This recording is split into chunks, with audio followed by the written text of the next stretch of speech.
TOT Media. Going in 5, 4, 3, 2, 1. Hello, this is today's observation and theory, and it is your unnamed host with another one hot off of the inspiration stove, so to speak. This one is going to start, like always, with an observation. And this time it might include a pointed question. Okay. Today, people are complaining and suffering more than ever before with housing prices, the price of raising kids, the wages that are seeming to not keep up with the everyday expenses, rent prices, the price of school, debt, lack of community, and a lot of things across the board. It's an overwhelming amount of information, of testimonies, and of warnings coming from people across the nation. Speaking for America here, but definitely includes more than just our country. It's across the nation in overwhelming numbers. And it is a day and age where you can get a good, reliable feel on the pulse and the heartbeat of the nation by listening to social media. It's no longer a nascent form of information gathering. It is no longer something that doesn't represent a lot of people. Now, when multiple people observe others around them and talk about their lives, and all the stories are lining up to say the same thing, you tell me, do you need statistics to understand the situation you're in economically? I don't think so. I think you believe it. I think a lot of you listening right here are feeling it. So there's the observation, right? Here's another one. There are growing divides even in our own homes. If we had the sort of family ties and structures that we used to have years and years ago, you would see a lot more resilience and ability to weather the economic storms that we're going through right now. Poverty, economic storms, declines in the economy, hard times, famines, they're not new.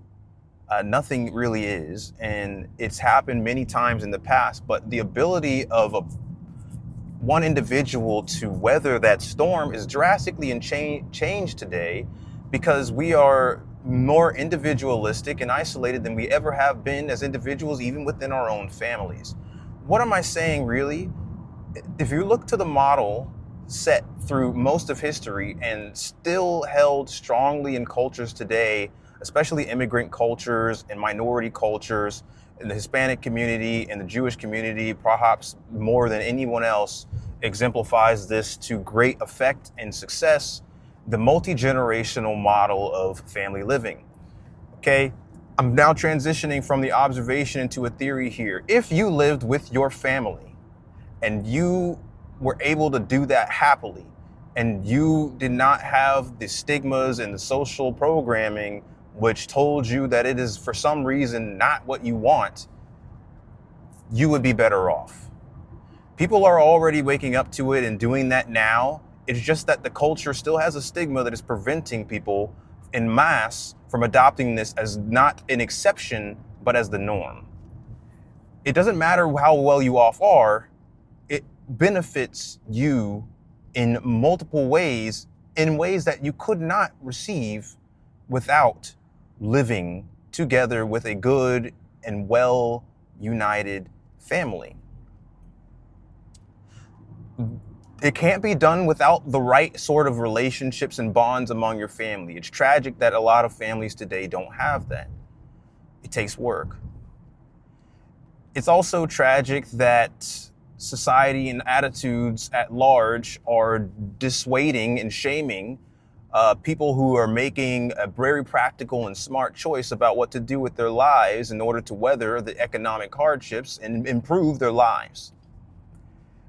What's maybe most sad among it all is those folks who need it the most also buy into the stigma and also buy into all the reasons not to take advantage of this model, while they are the least able to execute the subpar, second best by far model that we are, for the majority of us, still bought into and still very convinced by a very short-lived culture and a very short-lived flash in the pan moment in history where things have been different for a while now model. Let me expound and explain this in the context of history. I don't need to go into very much detail. You will see it immediately as you comb through your memory of the history that you have learned. Hopefully you've learned well in school. I am sorry the schooling system may not be as good for others as it is for some. So I don't blame you if you didn't get this in learning. And I'm also not going to go into too much detail because you could easily find that on YouTube too, and the internet, and AI.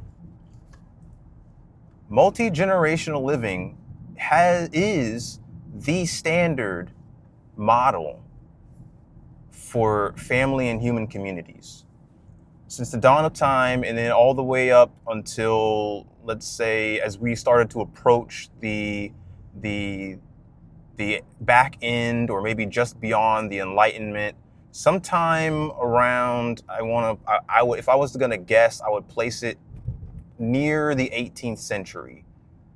It's somewhere in that region, 18th, 19th, 17th, somewhere around there in recent history, through thousands and thousands, and you want to say millions of years. And it's especially compelling evidence if you are of the camp that believes that humans have been around in various forms and evolutionary stages for millions of years.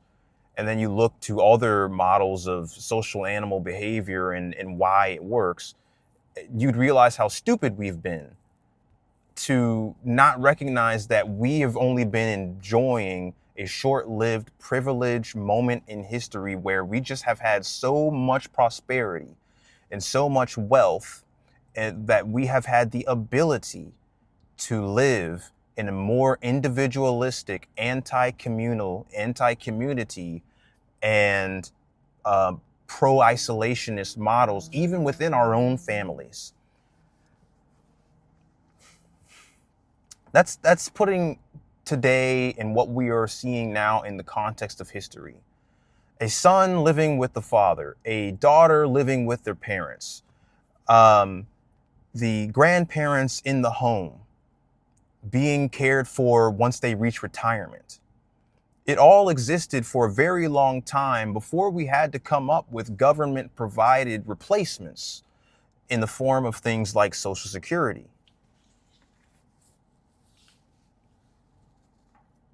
I'm checking the recording. Okay, still good. In the form of Social Security. Look to various programs in which the government has had to make up for our lack of individual and community and family unity and onus and ownership of the functions that are best upheld, and you would see a pattern that it was something provided by families for families and by communities for communities for a very long time, for the vast majority of human existence. And it will come again to underscore, as another point of evidence and data point to connect for you, that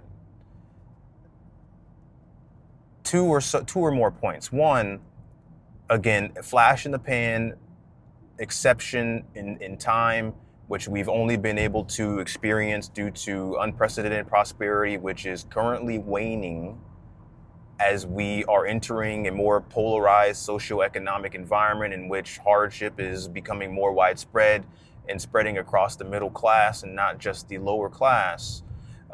Sorry for the imperfect term there. I don't believe in lower class being lower in any regard other than just numerically when it comes to income. We're all equal as human beings with dignity and right and etc., regardless of our socioeconomic status, just so I be clear on that.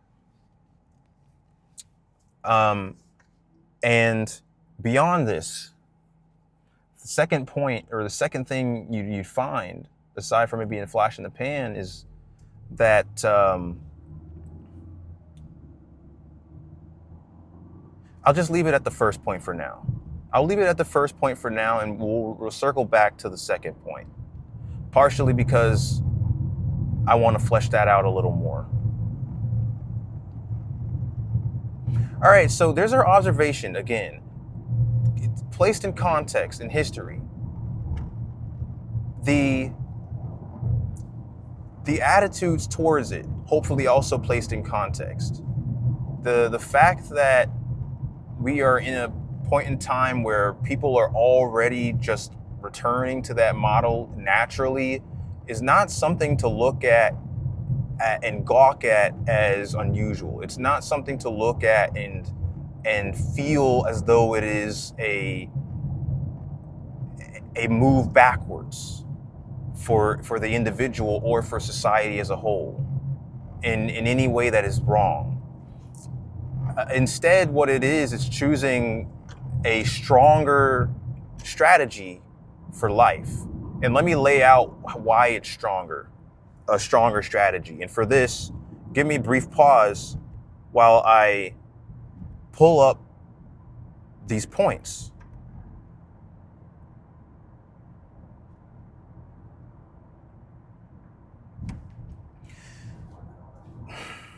The points start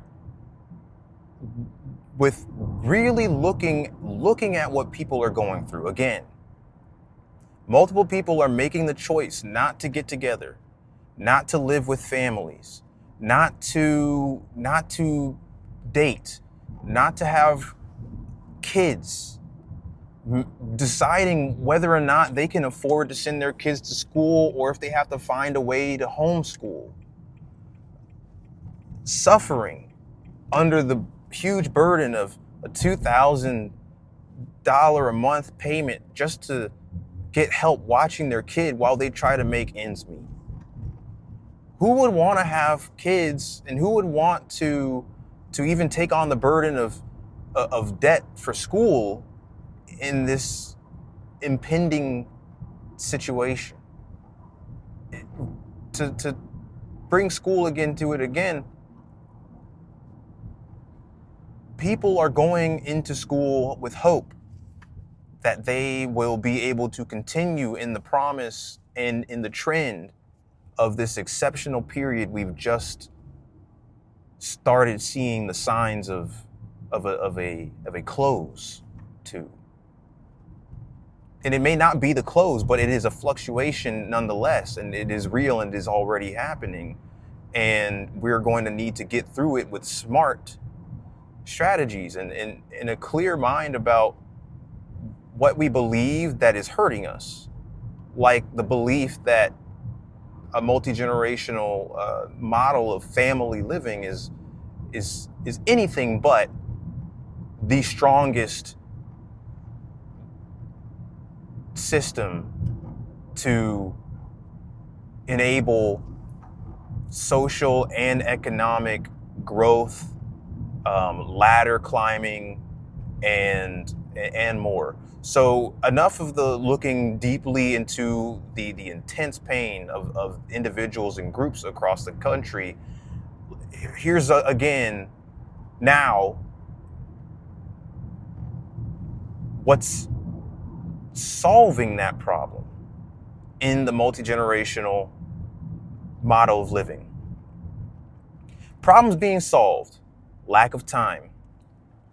When there's no time for raising a kid alone while cleaning the house and going to school or paying off debt and going to work and working longer hours than ever because we're returning to the times where people used to work extremely long hours. It's not new, and wage problems are not new, not in America's history and not in the world's history, but we are coming back again to the echo of history. As history does, it echoes and it rhymes and repeats in a cycle.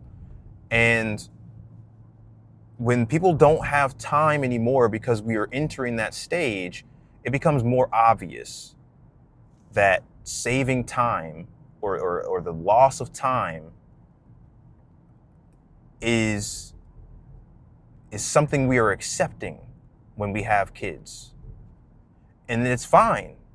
I'm not saying that a loss of time for other things is a reason not to have kids, but we are now entering a point where that's no longer affordable without being smarter and breaking free of ideas that have persuaded us to do stupid things, that to pick a losing strategy.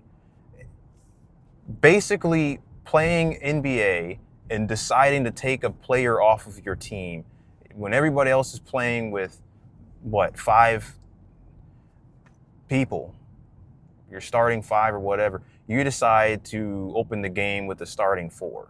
Tell the other guy, yeah, well, the rules say you have to be on the court, so just stand by the bench on the court though, and just stand here, right? That's what was happening here. So you save, because what you're doing with the lack of time is you're saving time when you have a mother, a grandmother, aunt, maybe. I'm not even talking about going that far with it. I'm just talking about mother, sister, father. They could be at retirement age already or nearing that and not in need of putting in as many hours for work. You might have the grandparents around, which guarantees for a lot of people that they will have a lot more time. And guess what demographic in the country is always searching for purpose-filled ways to replace the activities they used to spend all their time with work and stuff. It's the grandparents' generation where they can find some of that in helping the younger generations take care of their kids so that we can make money. So we can survive, really. So we can earn a living, right? And next thing that is being helped here, the lack of money. Rent prices increasing, housing prices increasing, cost of school increasing, wages maybe not moving much or decreasing, employment, job security declining. In all of this, any way you can find to save money, why aren't you doing it? Why aren't you talking to your family about how this is smart and how this is something that has been the norm? Are you having the conversation? Can you have the conversation? I'm sorry to those who can't. I am sorry to those who can. This is one thing I want to address as we get to some concerns or some hurdles and friction in solving this problem. But I will talk to your specific cases out there, those of you who unfortunately can't talk to family for some reason to try and take advantage of this best model. So the lack of housing too is another thing we're addressing here. When there's a lack of housing as there is now, it's for multiple reasons. Some of it is the development. Are we developing, building homes? It's not. If the more you learn and the more you observe the market, as I have been, the more you see that it's not really just that, and in a lot of areas, it's not that at all. But it is what kind of housing we're developing, and it is the prices of housing, and it is the competition, which is steep and very, very rough right now. It's hard to break in. I am sympathetic toward that. I know it is. And what if you don't have to do that? I mean, that question's already been asked in the dating pool, in the dating world. A lot of disillusioned and fatigued guys are no longer have any more patience, and also don't see any smart way, or they don't see it as being smart or intelligent to participate in the dating game, because it's not giving them anything, and it's very hard to break into, it's very hard to succeed in, and the odds are stacked against them, and so on and so on and so on. Please do check out the very common and widespread sentiments and news and testimonies about that to see what I'm talking about if you haven't. But I think most of you understand and know this already. And what is going on is, we've asked that question already of, wait, why play the game when the game is no longer fun, is no longer rewarding you, is more cost to you than it is benefit, is actually hurting your ability to make ends meet when it comes to your income and your expenses, and the list goes on. And people aren't asking that question about housing because they feel like they can't. But the fact of the matter is, that's just because you've been deceived by just stereotypes and by these what do they call them? It starts with the P, not perceptions, these pre-assumptions, or I don't remember the word. But because of this, people aren't considering it, and that's why they haven't asked the question yet. But I'm telling you now, you have the option. You can ask the question. You can say, wait a minute, I don't have to play this game. I don't have to look for a house. Don't I have a couple of parents or grandparents who literally own a house that's worth $1 million right now?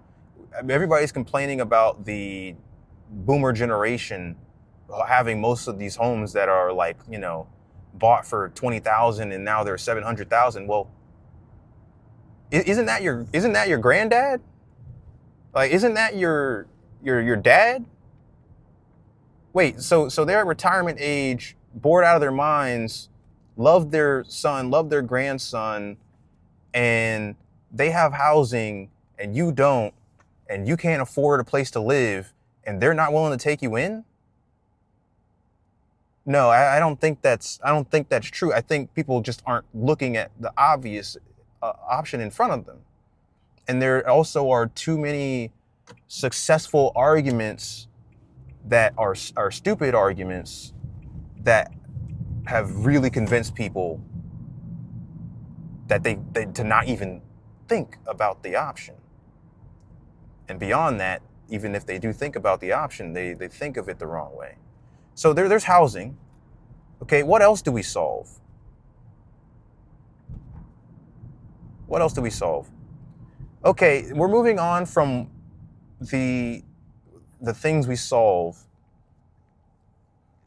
into what I mentioned earlier. Some people have some friction and some hurdles to cross before they can even begin to take advantage of that advantage in the market.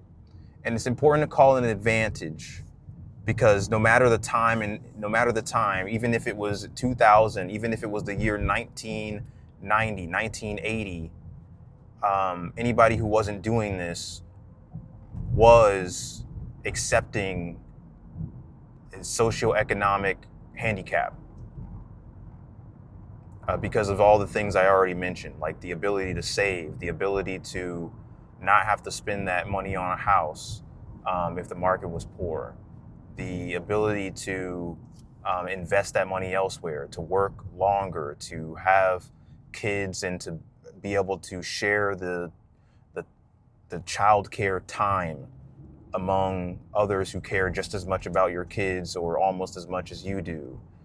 And the list goes on with the shared burden of life itself among the people who are closest to you in the entire world and who understand you and agree with you more than anybody else in the world. Hopefully, and that's what leads me again to this friction point, hopefully. For a lot of folks out there, unfortunately, the tragedy is that they don't have good family ties or they don't have a family at all.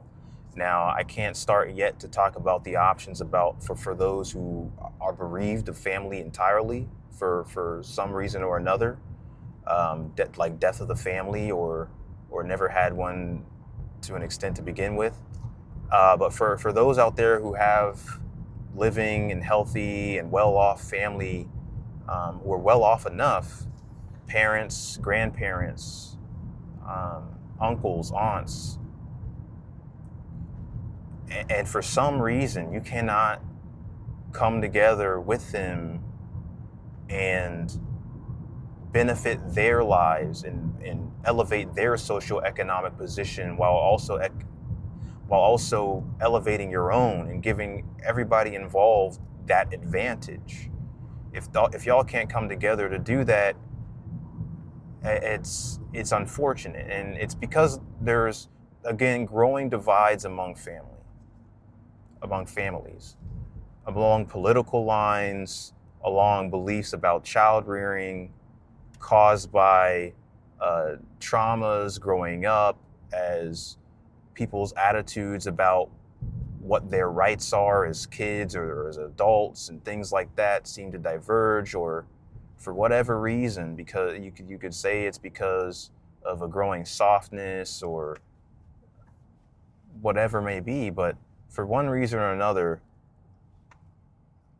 people aren't kindling good relationships with their fathers, mothers, grandmothers, grandfathers, and it takes away that option from them they're taking it away themselves, and to an extent, if they're not trying to keep the family together and rekindle and to unify. And I'm not addressing people who absolutely can't do that, and the people who are listening right now and know that I don't understand their situation and I don't understand what they're going through, and I just can't talk to it like I know.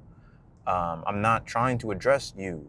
I'm trying to address the people who are in this situation and they can do something about it. They can have a conversation with their father. They can buck up and nut up and swallow their pride or whatever they have to do to say sorry, or to say, hey, we see a difference eye to eye. And not just to start with that. It's not going to fix everything. It's a process. People don't understand what it means to bring a family together and to grow as a family as well as they used to. And it's not cool. It's not comfy. It's not something that's handed on a platter. It doesn't matter if you came from the same womb. It doesn't matter if you came from their womb. It doesn't mean that the relationship is supposed to just work. You're still two different people, and they grew up in a different environment than you did. And for the parents, it's the same thing. You produced a different environment than you grew up in. And it's a different time, and you went to different schools around different people. So you are different.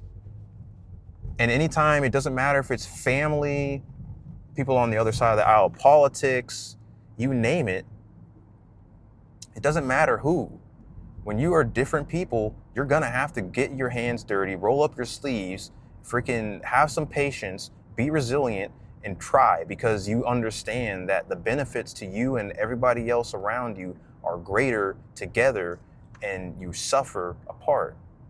But people don't understand that well enough, because it's just, unfortunately, it's not a strong part of American culture anymore to beat that drum as strongly as it was. And it was about the 20th or 19th century where it really took off in an unprecedented rate and speed and intensity, such that we have unfortunately been very, very conditioned to not even appreciate just how much of a disadvantage we are at for being disunited and not being united,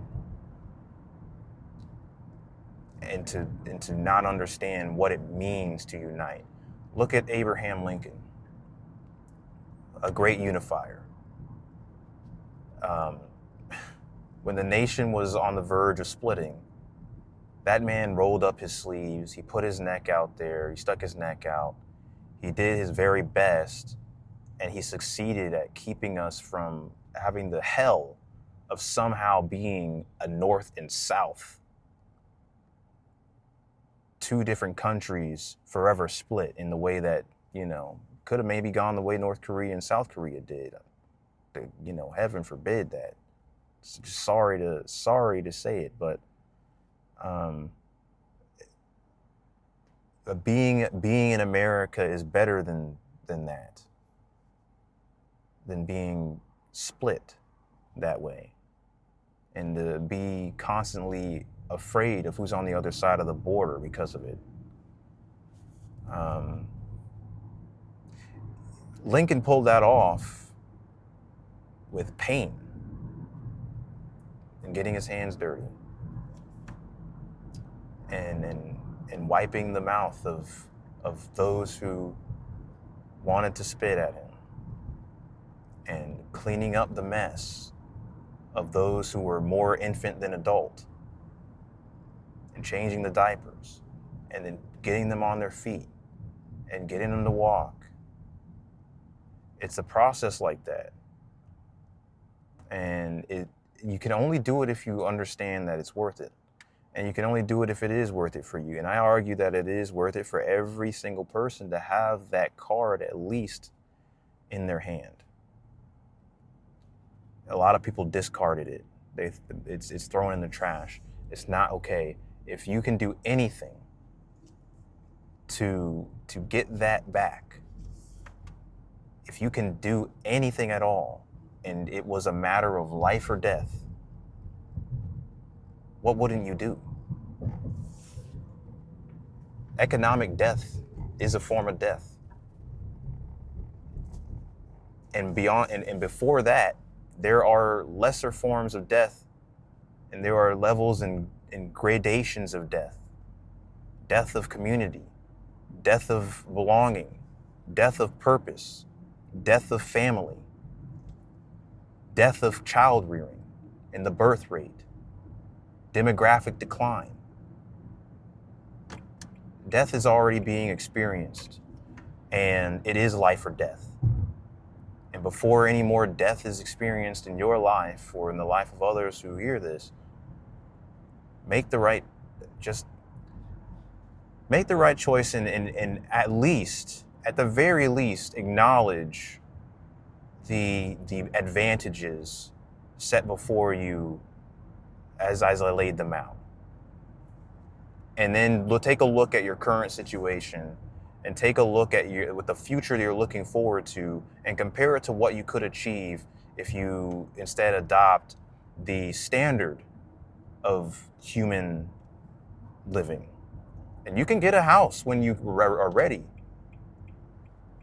Why is it that until you were 18, you were able to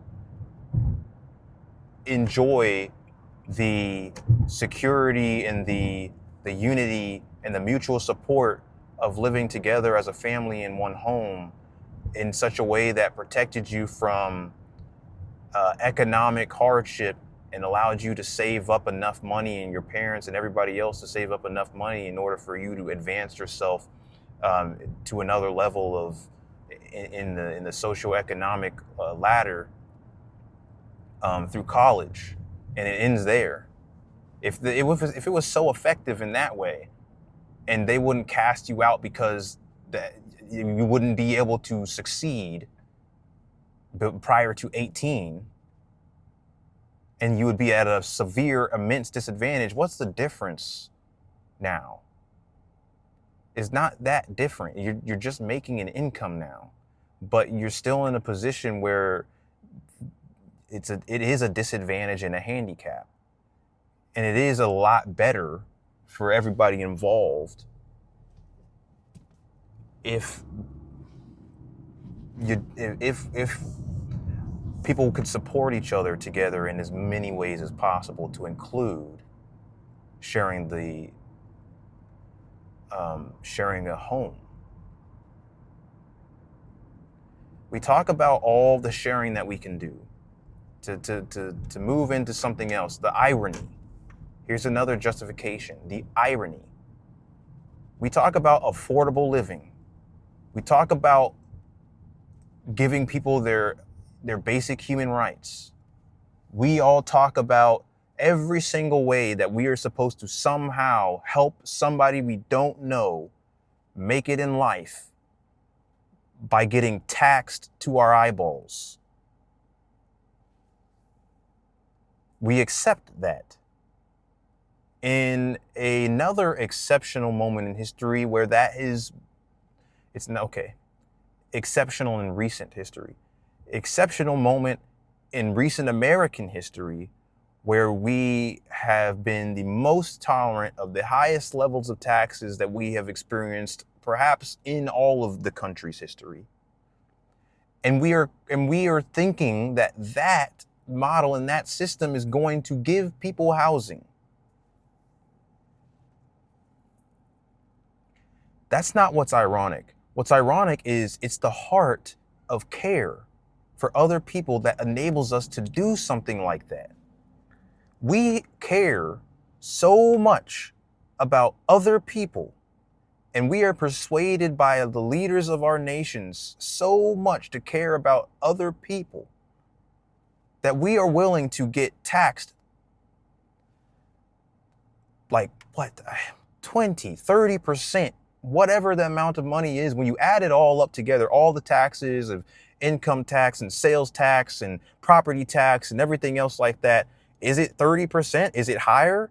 That much of what you make just as fair payment for the work and hours you put in every day, sweating from your brow in order to make a living and buy what you need to put food in your mouth. We are so compassionate for our fellow brother and sister. We are willing to do that in order to help them. But we're not open to sharing our homes with our family members. Do you care? Do we care? If that's true, or is it performative? Is it just a way for us to just delude ourselves into believing that we care, proving that we care in ways that actually don't provide solutions? Performative.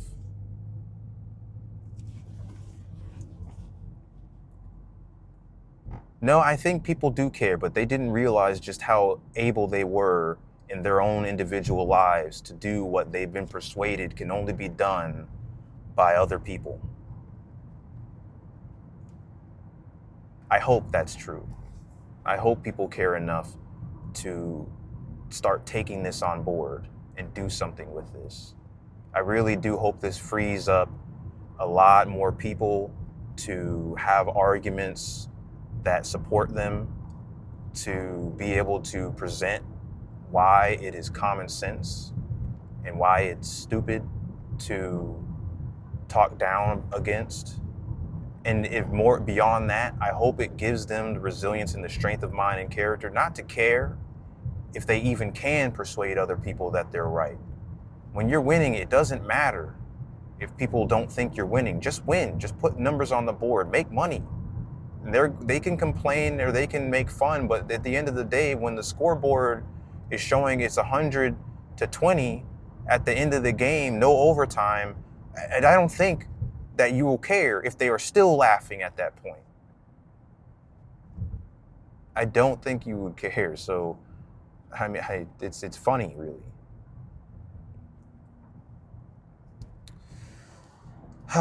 Well,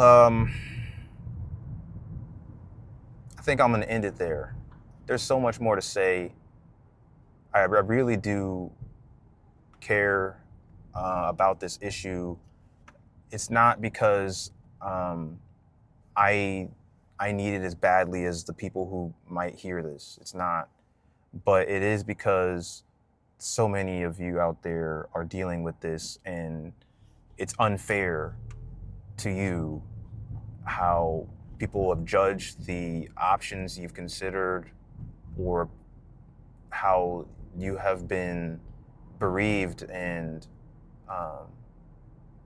basically not robbed, but not shown that there is a way for you to make it out here, right? So, you know, your mileage may vary. Okay, I'll just say that your mileage may vary. This has been today's observation in theory. I am your unnamed host. Much love for all of y'all, my brothers, my sisters out there. Till the next one, signing off.